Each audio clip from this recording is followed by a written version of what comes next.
ये कहानी होती है एक स्मार्ट और इंटेलिजेंट हाई स्कूलर की, जिसका नाम साकामोटो होता है, जो कि फेमस भी होता है, जिसकी वजह से कई लोग उससे चिढ़ते भी हैं और उसके खिलाफ कुछ साजिशें भी करते हैं। तो स्टार्टिंग में हमें दिखाया जाता है कि सभी लड़कियां साकामोटो के पास जा रही होती हैं, लेकिन जिसे देखकर तीन दोस्त चेन, केनखे, मारियो साकामोटो को पसंद नहीं करते हैं। उसे नीचा दिखाने के लिए क्लास के डोर में डस्टर फंसा देते हैं, जिससे वो साकामोटो के सर पर गिर जाए। लेकिन जब साकामोटो गेट खोलता है तो वो डस्टर को बहुत ही खूबसूरती से पकड़ लेता है, जिससे पूरी सारी लड़कियां और भी पागल हो जाती हैं। फिर जैसे ही साकामोटो टॉयलेट जाता है, वो उसको गीला करने के लिए उसके ऊपर पानी डाल देते हैं, लेकिन साकामोटो वहाँ से भी छाते की मदद से बच जाता है। जब साकामोटो वापस आता है तो वो देखता है कि उसका डेस्क गायब है। सभी लड़कियां उससे अपने साथ बैठने के लिए कहती हैं, लेकिन वो खिड़की पर सत्य शांति से बैठ जाता है, जिससे सभी और भी चिढ़ जाते हैं। फिर वो तीनों तय करते हैं कि अब फाइट से ही सब सही करेंगे। वो एक लड़के को भेजते हैं, जो लड़का साकामोटो से कहता है कि वो टीचर उसे साइंस लैब में बुला रहे हैं। लेकिन जब वो लैब में जाता है तो उसे वो तीनों अंदर बंद कर देते हैं और वो उसकी कुछ फोटो लेते हैं, लेकिन इतने में सिगरेट से आग लग जाती है और वो सभी अंदर ही बंद हो जाते हैं। इतने में साकामोटो फायर के आसपास कूदने लग जाता है। सभी को लगता है कि वो फायर को कम करने के लिए ऐसा कर रहा है और सभी उसके जैसा करने लग जाते हैं, लेकिन नीचे टीचर्स रूम थे, इसलिए साकामोटो नॉइज कर रहा था कि कोई टीचर वहाँ आ जाए। थोड़ी देर में ही एक टीचर भी वहाँ आ जाते हैं और फायर भी खत्म कर देते हैं। साकामोटो सारा इल्जाम अपने ऊपर ले लेता है और वहाँ से जाने लगता है। इसके बाद वो तीनों को भी साकामोटो अच्छा लगने लगता है। नेक्स्ट डे सीरा, जो कि एक मॉडल है, वो सभी गर्ल्स को अपनी मैगजीन में फोटो दिखा रहा होता है। वहाँ साकामोटो के आने की वजह से सब इसके पास भाग जाते हैं, इसीलिए वो भी साकामोटो को नीचा दिखाने का डिसाइड करता है। साकामोटो आंसर देने के लिए खड़ा होता है। वो जैसे ही नीचे बैठने वाला होता है, सीरा उसकी चेयर खींच लेता है, लेकिन साकामोटो हवा में ही रुक जाता है, जिसे देखकर सब बहुत हैरान हो जाते हैं। गेम पीरियड में भी सीरा साकामोटो के बॉल को मारने की कोशिश करता है, लेकिन साकामोटो अभी बॉल्स को डॉच कर लेता है। उसके बाद में क्लास चल रही होती है। इतने में खिड़की से एक मधुमक्खी आ जाती है। सभी लड़कियां लड़कों को अंदर बंद करके बाहर भाग जाती हैं। टीचर कहते हैं कि काली चीजों पर मधुमक्खियां ज्यादा जाती हैं, अपनी ड्रेस उतार दो। सीरा साकामोटो पर अटैक कर देता है, लेकिन साकामोटो बच जाता है।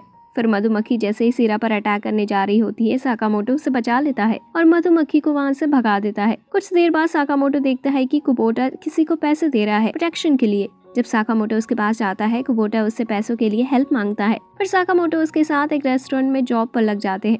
कुबोटा के साथ साफ सफाई का काम मिलता है और वहीं साकामोटो को अच्छे दिखने की वजह से कैशियर का काम भी मिल जाता है और देखते ही देखते रेस्टोरेंट पर भीड़ लग जाती है। कुबोटा को भी उसकी जॉब अच्छी लगने लग जाती है। नेक्स्ट डे जो कुबोटा को परेशान करते हैं, वो रेस्टोरेंट में आ जाती है और कुबोटा से फिर से पैसे मांगते हैं, लेकिन इसके बाद कुबोटा नहीं देता है तो वो उसे मारते हैं। लेकिन इतने में ही वहाँ साकामोटो आ जाता है और उन्हें मारकर भगा देता है। सभी लड़के एन नाम की लड़की के पीछे पागल हो रहे होते हैं, लेकिन एन सिर्फ साकामोटो के पीछे होती है। वो बहुत तरीकों से साकामोटो के पास जाने की कोशिश करती है। फिर वो एक गेम साकामोटो के पास लाती है, जिसका नाम होता है कॉकरी। इतने में वहाँ और भी गर्ल्स आ जाती हैं साकामोटो के पास खेलने के लिए। फिर वो तीनों एक साथ खेलने लग जाते हैं और साकामोटो उन्हें सिर्फ देखता है। वो तीनों खेल रही होती हैं। इतने में उनसे सिक्का उछाल जाता है, जिससे साकामोटो को एक स्पिरिट वश में कर लेती है और उनसे वो स्पिरिट एक सीक्रेट आर्क, जो कि पवित्र स्थान होता है, वो बनाने को कहती है, वरना वो स्पिरिट साकामोटो की बॉडी जंगल में ले जाएगी। वो साथ मिलकर बनाती है और इसी काम में उनकी दोस्ती भी हो जाती है। फिर साकामोटो बताता है कि उसने ये नाटक किया था तीनों की दोस्ती करने के लिए। एक सीनियर स्टूडेंट मरायमा साकामोटो को अपने कामों के लिए ऑर्डर देने लग जाता है। साकामोटो चाहे उसका कितना भी मुश्किल काम हो, 1 मिनट में और बहुत स्टाइल के साथ कर देता है। कुबोटा साकामोटो को बताता है कि मरायमा उसे यूज कर रहा है, लेकिन साकामोटो कहता है कि सीनियर की बात माननी जरूरी है। मरायमा साकामोटो को हर काम के लिए बुलाते थे, जूते साफ करने के लिए, मसाज देने हो या नाखून साफ करने हो। साकामोटो हर काम को बहुत जल्दी कर देता था, जिससे धीरे धीरे मरायमा परेशान होने लगा और साकामोटो से छुपने लगा। एक दिन चैन मरायमा को खुद के लिए खाना खरीदते देखता है और हैरान हो जाता है। फिर साकामोटो कुबोटा को बताता है कि मरायमा ने अब उसे काम पर से निकाल दिया, अब वो उसे कोई काम नहीं बताएगा। कुबोटा साकामोटो से उसे पढ़ने के लिए पूछता है, क्योंकि उसके टेस्ट में नंबर बहुत ही कम आ रहे होते हैं। साकामोटो कुबोटा के घर पढ़ने जाता है, लेकिन वो जब पढ़ रहा होता है तो ऐसे ही कुबोटा की मॉम वहाँ आ रही होती है। कुबोटा साकामोटो को छुपने के लिए कहता है। मॉम के जाने के बाद बताता है कि उसकी मॉम साकामोटो के प्यार में है। फिर हमें पास्ट का सीन दिखाया जाता है, जब साकामोटो पहली बार कुबोटा के घर आया होता है। वो उसकी मॉम के लिए भी एक गिफ्ट ले आता है, जब से ही उसकी मॉम साकामोटो के प्यार में होती है। फिर हमें प्रेजेंट का सीन दिखाया जाता है। कुबोटा की मॉम साकामोटो के शूज देख लेती है। फिर वो पूरे घर में साकामोटो को ढूंढने लग जाती है, लेकिन साकामोटो उनसे बचकर भाग जाता है और फिर उसकी मॉम टीवी सीरियल देखने लग जाती है। जिसका एक्टर एकदम साकामोटो जैसा दिखता है। फिर हमें स्कूल का जिम टीचर दिखाया जाता है जो कि हमेशा साकामोटो के लास्ट टाइम पर एंट्री मारने की वजह से बहुत परेशान था। वो कभी साकामोटो को पनिश नहीं कर पाता था। जिम टीचर साकामोटो को चैन गैंग के साथ देखता है और सोचता है कि जरूर स्मोक कर रहे होंगे, लेकिन जब वो देखते हैं कि वो सभी बैलून फुला रहे होते हैं, फिर वो साकामोटो को डंडों से खेलते हुए देखता है। लेकिन जब पास जाता है तो वो देखता है कि साकामोटो मैम की सीलिंग साफ कर रहा है। जब टीचर क्लासेस में पढ़ा रहे होते हैं तो वो देखते हैं कि साकामोटो कुछ खा रहा होता है और वो तुरंत उसे बाहर खड़े होने की कहते हैं और अंदर ही अंदर पनिश करने के लिए बहुत खुश होते हैं। लेकिन जब वो बाहर देखते हैं तो उन्हें पता चलता है कि साकामोटो एक मरते हुए पंछी को खाना खिला रहा होता है। फिर ड्राइंग क्लास शुरू होती है और सभी साकामोटो को पार्टनर चुनने के लिए भागते हैं, लेकिन ऐना जीत जाती है और एक दूसरे की पेंटिंग बनाने लग जाते हैं। लास्ट में साकामोटो अपनी पेंटिंग दिखाता है। वो एक मंकी की पेंटिंग होती है जिसे देखकर ऐना बेहोश हो जाती है, लेकिन जब उस पेंटिंग को घुमाकर देखा जाता है तो वो पेंटिंग एक एंजल की होती है। जब सभी सॉफ्ट बॉल से प्रैक्टिस कर रहे होते हैं, कुबोटा साकामोटो से बहुत दूर होता है, लेकिन फिर भी साकामोटो का थ्रो आकर कुबोटा के नाक में लग जाती है और उसके नाक से ब्लड आने लग जाता है। साकामोटो ब्लड रोकने के लिए अपनी टी शर्ट फाड़ता है और उसके मुंह पर बांध देता है, लेकिन वो साकामोटो की एक्सपोज बॉडी देखने के लिए बहुत सारी लड़कियां आ जाती हैं। हेबुसा का ग्रुप जिसे मरायमा भी होती है, वो देखते ही देखते सभी लड़कियां साकामोटो को देख रही होती हैं। मरायमा हेबुसा से कहती है कि साकामोटो को ना छेड़ने के लिए कहता है। फिर हेबुसा को साकामोटो को और परेशान करने का मन करता है। वो साकामोटो की क्लास में जाता है और उसे अपना मुंह उसकी तरफ करने को कहता है, जिससे वो उसके मुंह के साथ कुछ कर सके। साकामोटो क्ले पे अपना मुंह छाप देता है और दे देता है। फिर हेबुसा और भी गुस्सा हो जाता है। वो साकामोटो को बाहर मिलने के लिए कहता है। वो हेबुसा साकामोटो का कुछ सामान भी गायब करा देता है, जिससे साकामोटो जरूर आए, और वो कुबोटा को गंजा भी कर देता है, जिससे साकामोटो को गुस्सा आए। फिर साकामोटो उसकी बताई हुई जगह पर पहुंचता है और उन दोनों के बीच फाइट होने जा रही है। इतने में वहाँ पुलिस आ जाता है। साकामोटो से कहता है कि वो बस सुमो खेल रहे थे, लेकिन पुलिस वाला उनकी फाइट में रेफरी बनने को कहता है। हेबुसा और साकामोटो के बीच की फाइट स्टार्ट हो जाती है और वो दोनों ही एक दूसरे पर अटैक करते हैं। हेबुसा के दोस्त उसकी हेल्प करने के लिए वहां पर पहुंचते हैं, लेकिन हेबुसा कहता है कि वो मर जाएगा, लेकिन किसी की हेल्प से फाइट नहीं जीतेगा। फिर साकामोटो एक स्पेशल मूव दिखाता है जिससे हेबुसा पीछे चला जाता है। वहाँ अचानक से टैक्सी आ जाती है। फिर वो सभी टैक्सी से घर जा रहे होते हैं, तो साकामोटो बताता है कि ये टैक्सी को बुलाने के लिए स्पेशल मूव है। फिर वो सभी साकामोटो से माफी मांगते हैं, लेकिन साकामोटो कहता है कि मुझसे नहीं, कुबोटा से माफी मांगनी चाहिए। फिर वो सभी डिसाइड करते हैं कि कुबोटा के घर जाकर डिनर करेंगे और कुबोटा से माफी भी मांगेंगे। नेक्स्ट डे स्कूल में सीरा सभी लड़कों के साथ साकामोटो को सभी गेम्स में हराने का प्लान बनाता है। ब्रेड रेस में सभी साकामोटो का ब्रेड बहुत टाइट बांध देते हैं जिससे खुल ना जाए। जब साकामोटो उसे तोड़ने के लिए मुंह से पकड़ता है तो वो लटक जाता है। फिर वो इतना तेज घूमता है कि ब्रेड की रस्सी टूट जाती है और साकामोटो अपनी ब्रेड उन्हें दे देता है जो तोड़ नहीं पा रहे होते। फिर नेक्स्ट गेम में साकामोटो सबसे ऊपर खड़ा होता है और नीचे से भी सभी उसे गिराने की कोशिश करते हैं, लेकिन उससे साकामोटो और भी ज्यादा अच्छा दिखता है। सभी लोग गिव अप कर देते हैं, लेकिन सीरा नहीं करता। वो रेस में साकामोटो के फीते गलत बांध देता है जिससे साकामोटो रेस में गिर जाता है, लेकिन वो 4 पैरों पर भागने लग जाता है जैसे कि चीता और जीत भी जाता है। सभी लोग फेस्टिवल की बातें कर रहे होते हैं और चैन कहता है कि हमें साकामोटो को भी बुलाना चाहिए। इतने में ही वहाँ फुकास नाम का एक स्टूडेंट आ जाता है और वो हेबुसा को जब तक टॉर्चर करता है तब तक कि उसे साकामोटो के बारे में बता नहीं देता। साकामोटो की क्लास में सभी फेस्टिवल के लिए तैयारियां कर रहे होते हैं, लेकिन कुछ कामचोर उनका मजाक भी उड़ा रहे होते हैं, लेकिन साकामोटो उसे बहुत सुंदर बना देता है और सभी कामचोर वहाँ से भाग जाते हैं। लेकिन उन्हें बाहर फुकास मिलता है और उनसे कुछ बातें करता है। अगले दिन साकामोटो की क्लास की सारी डेकोरेशन खराब होती है और पूरे स्कूल में पोस्टर्स लगे होते हैं साकामोटो के नाम के, और उसके ऊपर इनाम भी होता है। सभी लोग मिलकर साकामोटो को बांध देते हैं। इतने में वहाँ हेबुसा का ग्रुप भी आ जाता है और साकामोटो को बचा लेता है और बताते हैं कि फुकास उन सभी का सीनियर है। वो कम नंबर की वजह से पास नहीं हो पाया और वो किसी को भी ऐसे ही टारगेट बनाकर परेशान करता है।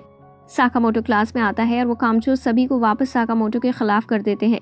साकामोटो फिर से प्रूफ के साथ आता है और कामचोरों को और ज्यादा नुकसान करने से रोकता है और सभी कामचोर ये बात कबूल कर लेते हैं कि ये सब उन्हीं का किया धरा है। नेक्स्ट डे कुबोटा के टीचर उसकी मॉम को बताते हैं कि साकामोटो के साथ रहने की वजह से उसके नंबर्स इंप्रूव हुए हैं, लेकिन अगले दिन कुबोटा को फीवर हो जाता है और वो स्कूल नहीं जा पाता। लेकिन उसकी मॉम डिसाइड करती है कि वो जाएगी कुबोटा की जगह और साकामोटो के साथ रहेगी। फिर वो कुबोटा की ड्रेस पहन लेती है और साकामोटो के साथ रहने की कोशिश करती है रेस में भी, लेकिन साकामोटो बहुत तेज भागता है जिससे वो थोड़ा पीछे रहती है। लेकिन जिम टीचर कुबोटा की स्पीड देखकर बहुत खुश होता है कि वो ज्यादा पीछे नहीं है साकामोटो से। सभी चेंज करने के लिए वापस आ जाते हैं। सभी कुबोटा के चेस्ट को नोटिस करते हैं। वो सभी उसका मजाक बनाने के लिए उसके पास आ रहे होते हैं, लेकिन साकामोटो उनके लिए सबसे बड़ा डिस्ट्रैक्शन बना देता है और फिर उसकी मॉम वहाँ से चली जाती है अपने बेटे को देखभाल करने के लिए। एक दिन क्रिसमस की छुट्टी होती है और साकामोटो कुछ काम कर रहा होता है। कुछ लोग वहाँ आ जाते हैं और साकामोटो को मिक्सर के लिए इन्वाइट करते हैं, लेकिन साकामोटो को मिक्सर के बारे में नहीं पता होता।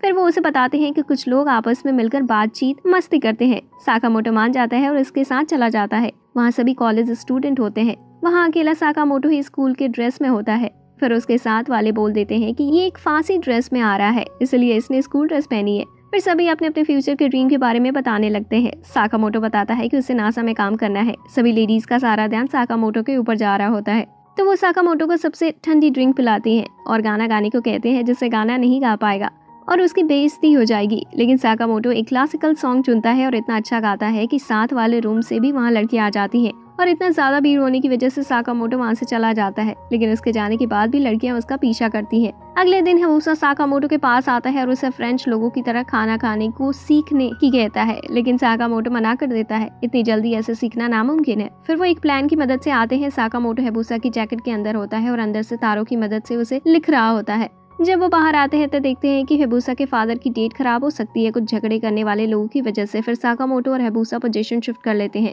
और साकामोटो की हेल्प हिबुसा करता है उन लोगों को मारने में। उसके बाद से विंटर आ जाता है और साकामोटो बताता है कि ये उसका पहली बार है जब वो स्नो देख रहा है। ये बात चैन सुन लेता है और साकामोटो को बर्फ से खेलना सिखाता है और दोनों स्नोमैन बनाते हैं। साकामोटो सब कुछ जल्दी जल्दी सीख जाता है, जिससे चैन चिढ़ता है। फिर वहाँ फुकेस आ जाता है और चैन को सलाह देता है कि स्नोबॉल फाइट के लिए चैन साकामोटो के साथ फाइट स्टार्ट करता है, लेकिन साकामोटो उसके सारे बॉल से बच जाता है और जब साकामोटो बॉल मारना शुरू करता है तो चैन को अपनी हार माननी ही पड़ती है, जिससे चैन बहुत ही दुखी हो जाता है। फिर हमें नेक्स्ट डे का सीन दिखाया जाता है। सभी गर्ल्स साकामोटो को फोटो के लिए फाइट कर रही होती है, लेकिन चैन अभी भी उस बात से दुखी होता है, इतनी दुखी कि वो उन्हीं गैंग के साथ भी नहीं घूमता। फिर चैन फुकेस से बात करता है और फुकेस उसे साकामोटो के खिलाफ भड़का देता है। फिर हमें फेयरवेल का सीन दिखाया जाता है और साकामोटो को सभी फेयरवेल स्टूडेंट्स के लिए स्पीच की जिम्मेदारी दी जाती है। साकामोटो अपनी स्पीच शुरू करते हैं और इतने में वहाँ चैन आ जाता है और साकामोटो पर अटैक करने लग जाता है, लेकिन साकामोटो उसके सारे अटैक्स को स्पीच में बदल देता है।